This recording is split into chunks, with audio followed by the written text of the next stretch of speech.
Hey guys, welcome to Silicon Valley Girl and welcome to San Mateo. Today I'm giving a talk at Draper University. I'm taking you with me. I'm going to talk about personal brand, business, all the stuff that you love. Interested? Continue watching. Let's go.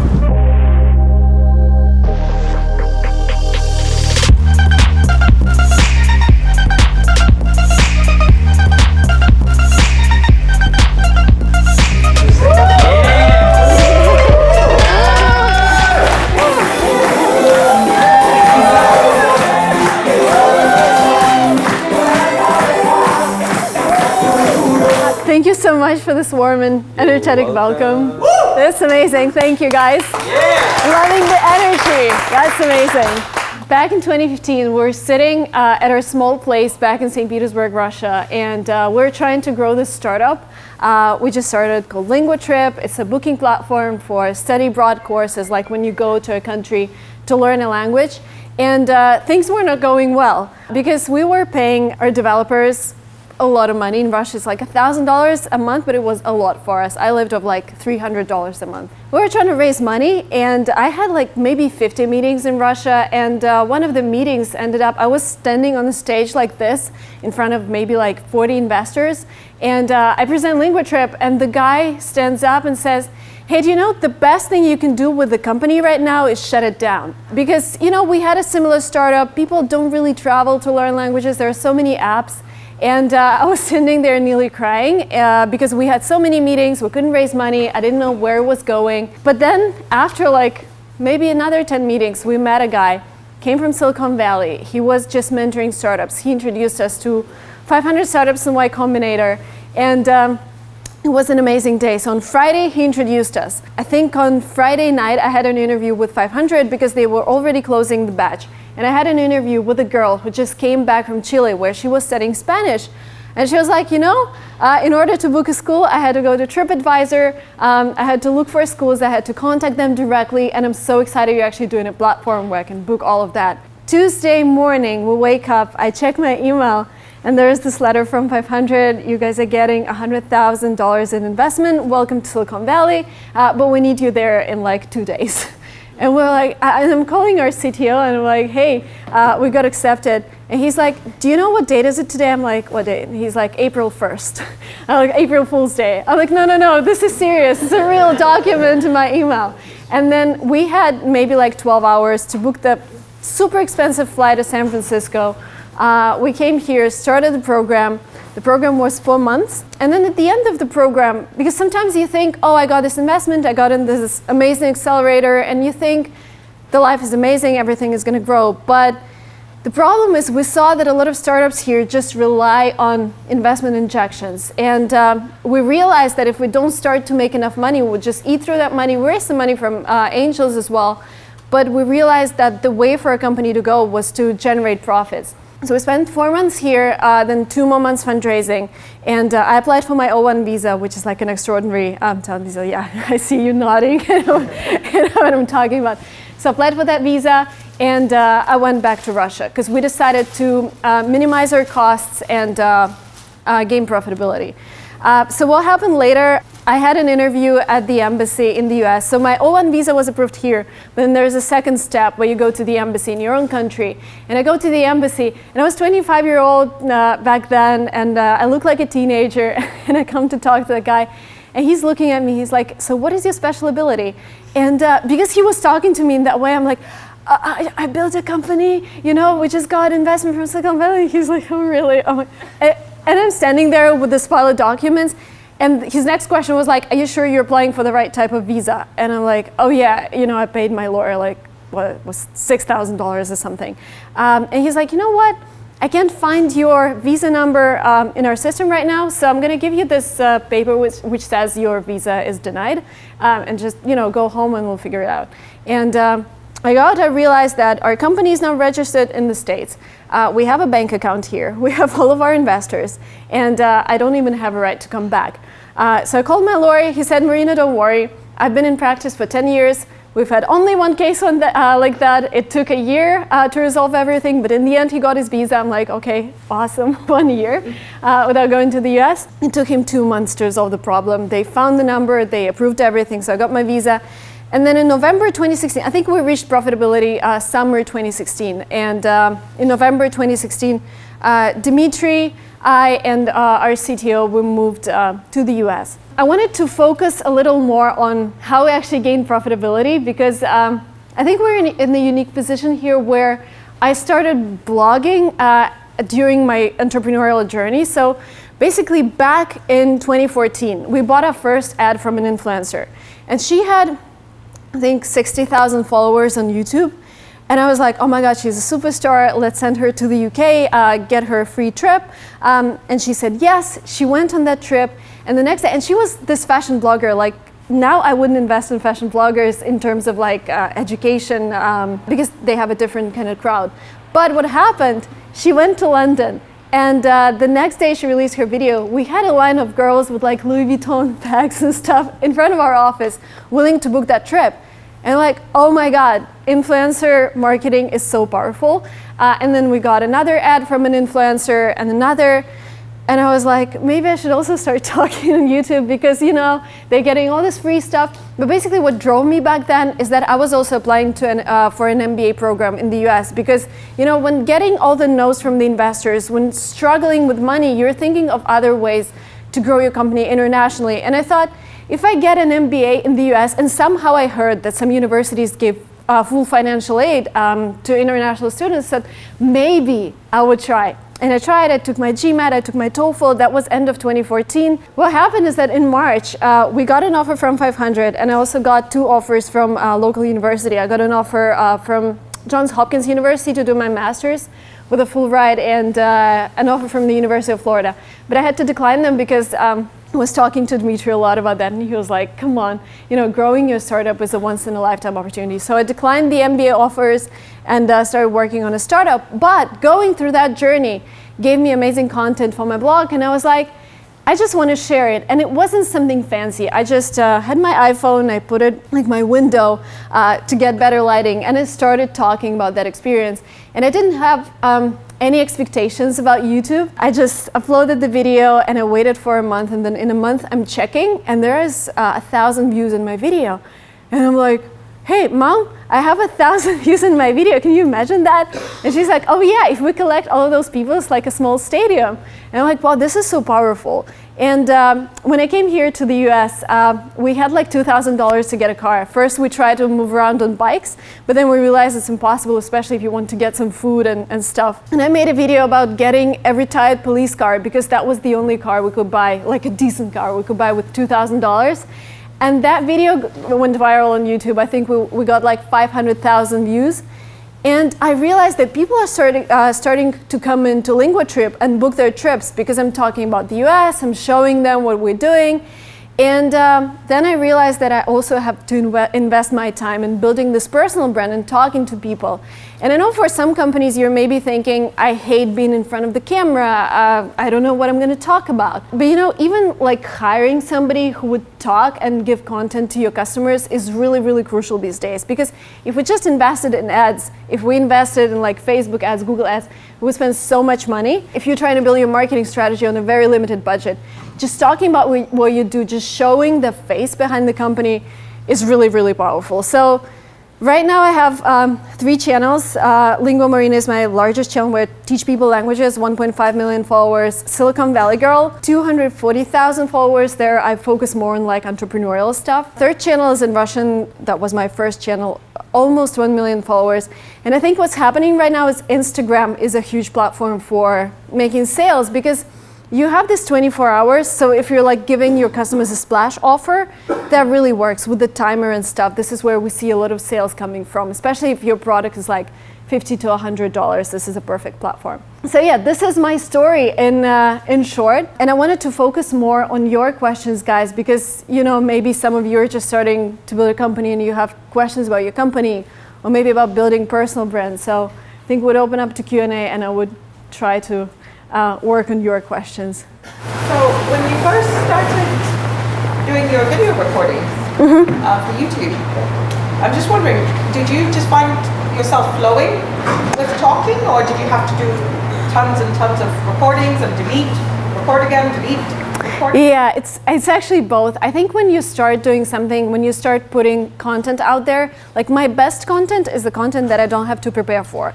Like if you find yourself researching different articles, putting together a script, I think this is not the best place to start because you already have a lot of barriers. You're afraid of the camera, so your first time putting something on YouTube, you're gonna have to figure out how to edit your video. So try to make it as easy as possible. What I found is that people come to YouTube for your experience because we have all the TV shows, we have amazing TV channels that invest all in production, but people actually want to hear people's stories. And my first story was like how I passed TOEFL. My second story was how I passed GMAT.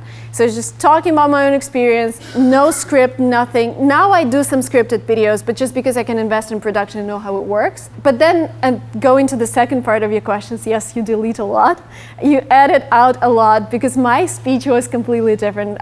My voice was really silent. I was making a lot of mistakes, especially when I just started in English, because first I started in Russian, that was easier. This is my native language. But then with English, you know, cutting out stuff, but then you just get tired of editing one video for 6 hours because you have to cut out so much. And you're like, maybe I should work on the way I talk to my camera. And those topics you would never discuss with your friends. Like you wouldn't talk to them, talk to your friends on a daily basis about these topics. So yeah, but I encourage like everyone, this helps a lot with being confident, helps a lot with presenting your startup. Just record a video, maybe like put it out like unlisted on YouTube. Just get this experience. I think it's super powerful with everything. Like even when you talk to people, sometimes you feel that you're explaining your idea in 20 sentences and it could be explained in one. When you're creating a video, you're like, oh, maybe I could shorten that. Really helps. And my question to you is more about the branding side. So as you're building those channels, how many times did you pivot and what were some of the challenges to actually get that fine branding strategy for your channels? Yeah, I think I haven't pivoted a lot. What happened in the beginning, I selected a very niche topic. So like trying to get into an American university, being a foreign student, it's like a really niche market. Then I realized, yes, I can continue producing content there, but I also want to get larger audience. And the next step was, the logical step was English language. And I just started talking about English. And then, you know, once you start talking about English, people are like, oh, who else is interested in English? People who are motivated, who want to grow their knowledge, who want to travel. And then you just grow from smaller topic to a bigger topic. I had like a crisis on my Linguamarina channel. I think it was November 2017 when I realized that my videos are not getting enough views. I had maybe like 100,000 followers and my videos were getting like 8,000 views, and I realized it's less than 10% engagement. I was like, how do I figure out what I talk about? And one strategy was to reduce content drastically, like produce one video a month and see how it performs. Another strategy was just to start producing videos on all the topics that I could think of. So I made a video on, actually took a filmmaking course in LA. I made a video about that. I made a video about raising money in Silicon Valley. I made a video about English. And I just looked at them and that happened within 2 weeks. And I realized my English language videos actually performing really well. And I was like, okay, Linguamarina should be the channel for English language videos, but I still wanted to talk about entrepreneurship, so I started Silicon Valley Girl, because sometimes mixing two topics on one channel doesn't really work, especially if you already have an audience that's interested in something particular. So yeah, I did that. I know that you have lots of common things with your business and your channels, but have you ever experienced the conflict with your brand and your company? I think what we're trying to do now is actually separate my personal brand and the company's brand, because a bigger company cannot depend on just one person. If you're thinking of like Airbnb, Booking.com, they're not connected with like their founders. They have their founders, but it's not just a company being dependent on the brand. So we're working a lot on building Linguatrip's presence as well. So we have 3 channels that belong to Linguatrip. We work with local influencers. We pay them money, we give them topics, because we already know how YouTube works. So we know how to create content that's gonna get noticed on YouTube. So we pay them, they create content for us, and it's all branded by Linguatrip, and I'm not there. So yeah, we try to separate that. Yeah.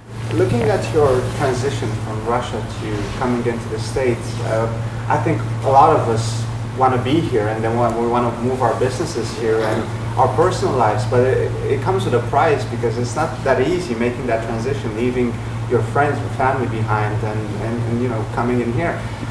What advice would you give to those that are thinking of moving to the U.S. and starting a business, and you know, moving to Silicon Valley and working, and about your trip, your personal trip as well? I mean, what are the feelings that you got, and how was the transition and the whole process for you? Yeah, I think the transition itself was easier for me because in St. Petersburg, Russia, we didn't have a lot of like things like entrepreneurial things and business stuff. And when I came here, I finally realized that Silicon Valley is a place where I can meet people and actually talk to people. Because in Russia, I would only hang out with like Dmitry and our employees, and that was it. Because I had no one to talk about business. And when I came here, I'm like, oh my God, you meet people in the street and they talk about business. You go, so some people get tired of it really fast. For me, I think it's really important to have this motivating environment around me. And sometimes when I feel like I'm drowned, like it took me a year to get a green card. You know, I'm paying a lot for my apartment. There's tax problem and this and that. Yeah, there are so many things you're going to encounter here, and so many things that are different from your country. But then in the end, I sit down and I tell myself, this is the place where I grow the fastest. And at my age, like I'm 29, all I want to do is, you know, invest in my own growth. I can always go to Bali when I'm 50 and, you know, and retire and go to museums and theaters. But right now, when I have all this energy and all these opportunities, I don't want to miss it. I just want to stay here, and I'm okay with, you know, different food and 40% tax, whatever. Yeah. I'm a big fan of yours. I've actually Thank you so much. You and your husband. Where is he?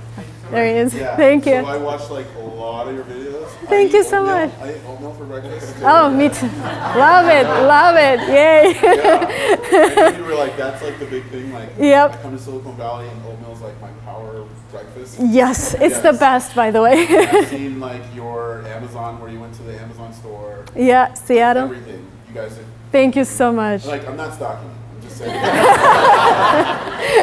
Thank you I've seen so a lot. much. So Thank I'm a you. huge fan. How did you go from just being like an average YouTube video person to getting like 8,000 views?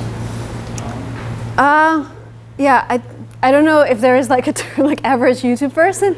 You just go on YouTube and you start posting content. And I think YouTube is an amazing platform because it gives you organic reach. And if people come to your video and they continue watching, YouTube will promote you organically, and this doesn't happen overnight. Well, it happened overnight for my Silicon Valley Girl channel because the first video that I made was titled Getting a Lambo After Selling a Company to Microsoft.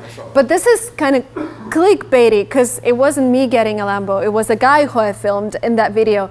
But I know this is what works for YouTube. You don't have to do that. Like, some people are uncomfortable with doing like clickbaity kind of stuff. If you're doing like really useful content, it's gonna take a while for it to gain the views. For Linguamarina channel, it took maybe like half a year to get to like first 1,000 followers. So it's very gradual, but YouTube is working a lot on promoting new creators if they're creating cool content. So I didn't do any ads. I didn't do any, you know, paid promotion. Just put the content out there. And I think the key here is just to enjoy what you're doing. Because even if you're in the beginning, I got like 20 views, 100 views, 150 views. I just wanted to share what I was passionate about. And I think this is what works. So there was no training before. You just kind of. No, it took me a while to figure everything out. So with my first channel, I think it took me like 9 months to get to first 10,000 followers. So it was really, I try to post my videos on different forums. I try to post them on Quora, like answering to people's questions with my video, like, hey, I actually took GMAT and here are my tips, or like GMAT Club and stuff. But yeah, you just figure it out while you go. You figure out what kind of content you want to create, and that's the key. Like, if you want to create this content, if you love it, you're gonna create like Casey Neistat like every single day. And then he became popular just because he started posting every day. Before that, he had less than 1 million. In half a year of posting every day, I think he got to like 8 million. Because people just loved his content, so yeah. I'm running my own content website as well, and I'm trying to make it a business, but my main goal is just trying to get more users. The content is centered around teaching students like me finance, like the young generation, because it's a big problem these days, the new generation savings and everything. And I've been having some trouble trying to create that following. just because our site it's new, but I also want to get followers because we have a lot of content already. What's your advice on finding followings like that and like just growing? So is it written content that you produce? Written, but there's also a podcast that I'm doing with it. It's just kind of like this. We're trying to make it like a Wall Street Journal, except tailored towards students. So I would try and do some collabs. This is what also helped me at the beginning. So I was looking for YouTubers who had a little more followers than I did, and we did some collabs, so inviting them. Then, well, SEO, I think you're doing that, right? Also, try some clickbaity stuff. So maybe if you see something in the news, like somebody bought a car for $20 million, and you're like, okay, if you want to do the same, these are some tips, and then refer to that news article. Because again, for me, I do clickbaity stuff sometimes when I feel that my subscriber count is kind of, staggering, not going up. I would be like, oh, what are people talking about? Let's try and comment on that. But make sure you're commenting from a professional point of view, not like just trying to catch that hype, but getting some of your insights. Like I did a video on top 20 professions of the future. I just took Forbes article that was performing really well. I took their information, and for every profession, I just gave my own insight. I'm like, hey, I'm in Silicon Valley. Oh yeah, robots are replacing everyone. We have this robot coffee machine. We have Amazon Go with no people in it. I think this is what people also like. So you're giving them value. You're based on some research that Forbes has done, but you're also giving them your own opinion. That should help with growth. It definitely helped me because I got like 1 million views in a month and over 200,000 new followers in a month just because of that video. That was like a tremendous growth. It was December 2018. So my question is like more about your business. You have your personal brand, and you're like YouTuber, Instagrammer, but at the same time you have your own company. You're like entrepreneur. And as far as I know, you receive some investment. So I was wondering how you manage the relationship between the investors and like your YouTube channel or your like sociality, and does it affect your relationship with the investors? And I really wonder this part, and how do you manage your business like Yeah, that's a great question. We actually already have a big team. We have 80 people, I think, so I was really involved in the operational stuff last year, and I would like spend 8 hours a day working on Linguatrip, and then on the weekend I would do my videos. But what we also realized is when I produced really good content, we got a lot of money influx into Linguatrip because customers were buying. And I think in October 2018, Dmitry and I sat down and we talked about me just not being that involved into daily operations because we already have a COO who manages employees, and if I focus my energy on what I'm doing the best, is actually creating content, talking to people, that will be better for the company. And I actually just recorded a video yesterday. It's like I've learned so much this year about delegating, because sometimes you feel like, oh my God, no, I'm gonna do it the best because they won't be able to do this. And then you delegate, they make their mistakes, but then they learn. And in the end of the day, you have the time to invest in your superpower. And I think this is the goal for everyone's life, to find your superpower first. And that means trying a lot of things, especially in your 20s, like work 12 hours a day. And then second thing, once you figure out what is your superpower, learn to delegate so you can focus on the superpower.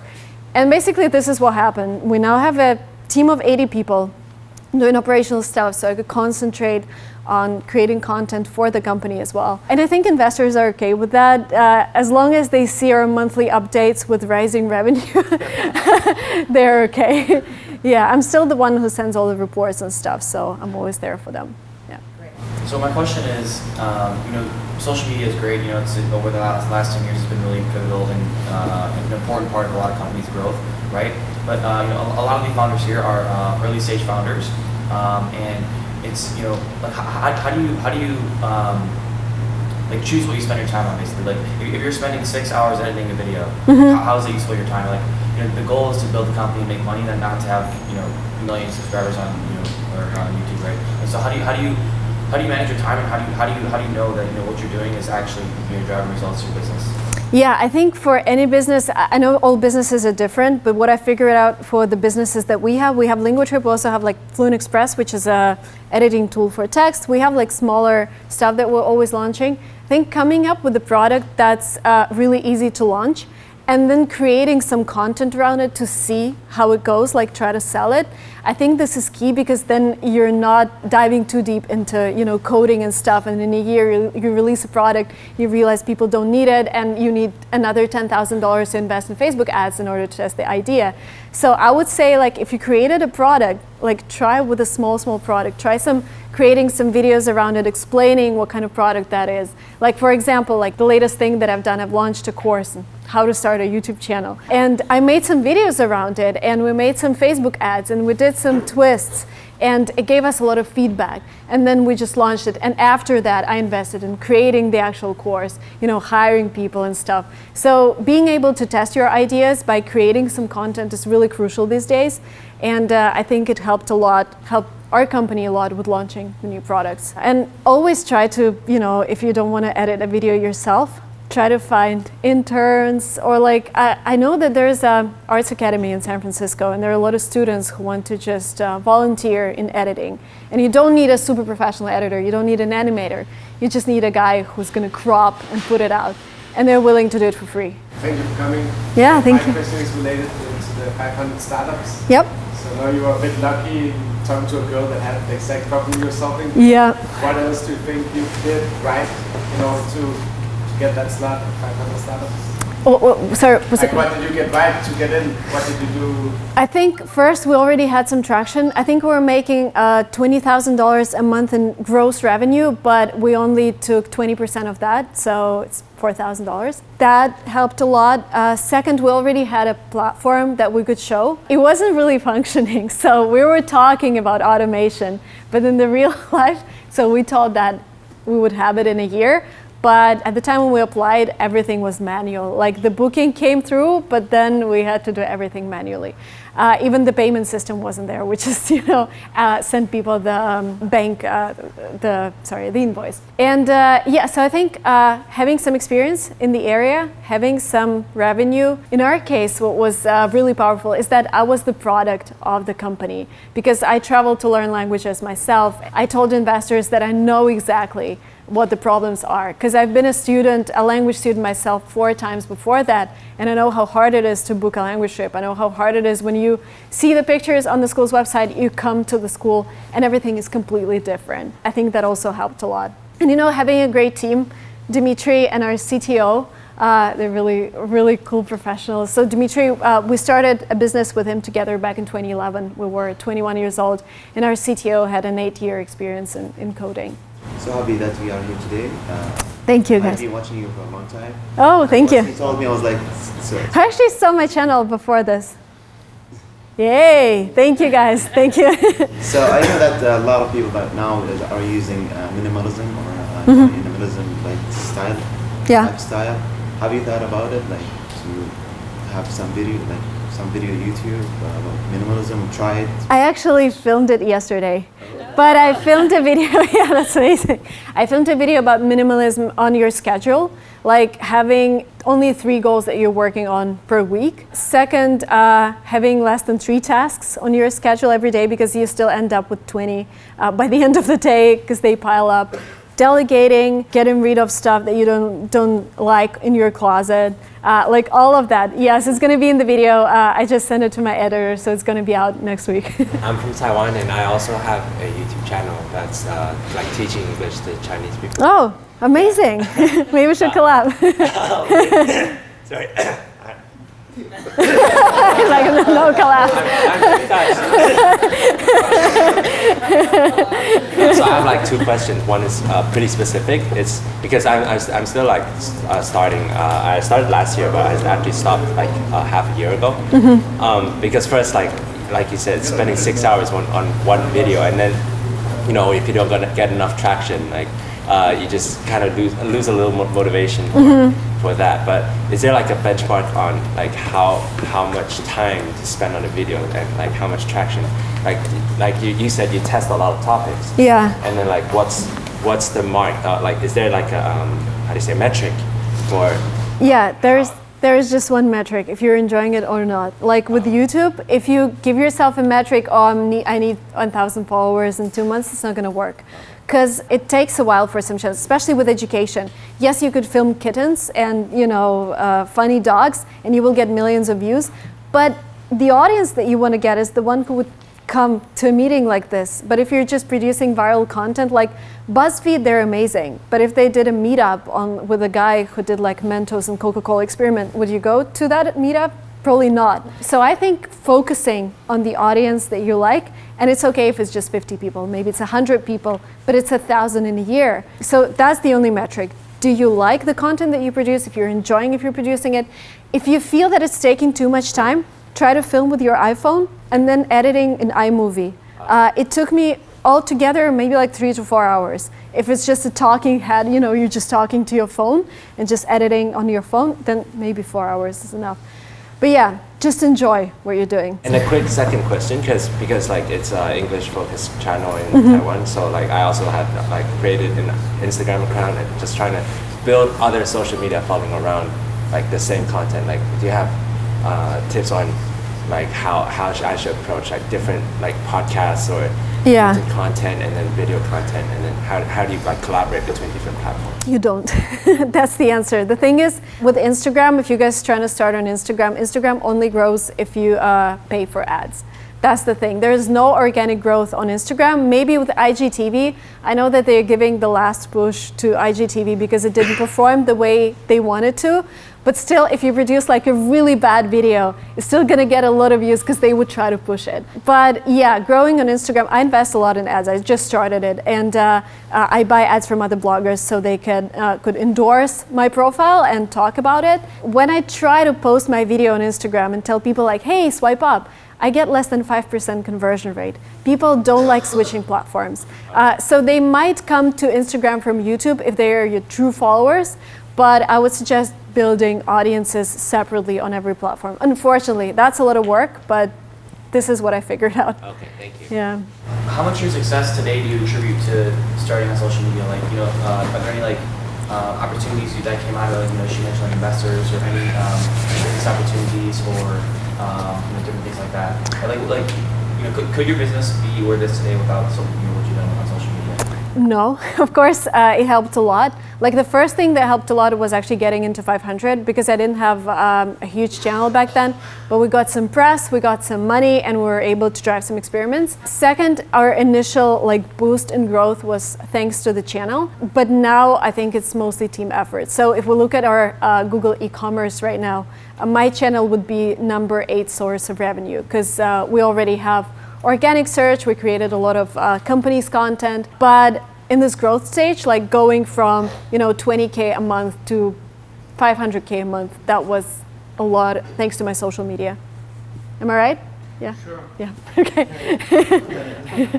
Hey. What's your thought about YouTube algorithm with the daily YouTube uploads? Like, if I'm uploading every good contents a week, yeah, I think it hurts me in the long run for people who just upload just there. I think you always need to strive for quality slash quantity ratio. I would say once a week is great, especially if you're running a company and you still want to invest some time in actually producing a good video. Because when Casey Neistat posted every day, he spent 20 hours every day filming and editing. So he slept for like 4 or 5 hours. He didn't see his family.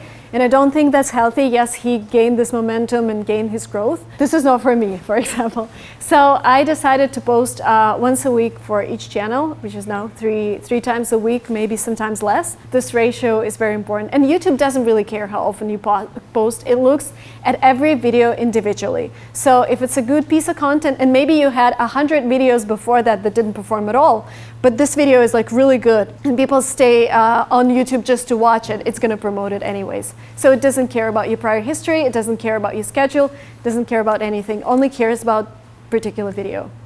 All right, guys. Yay! Thank you so much. Thank you.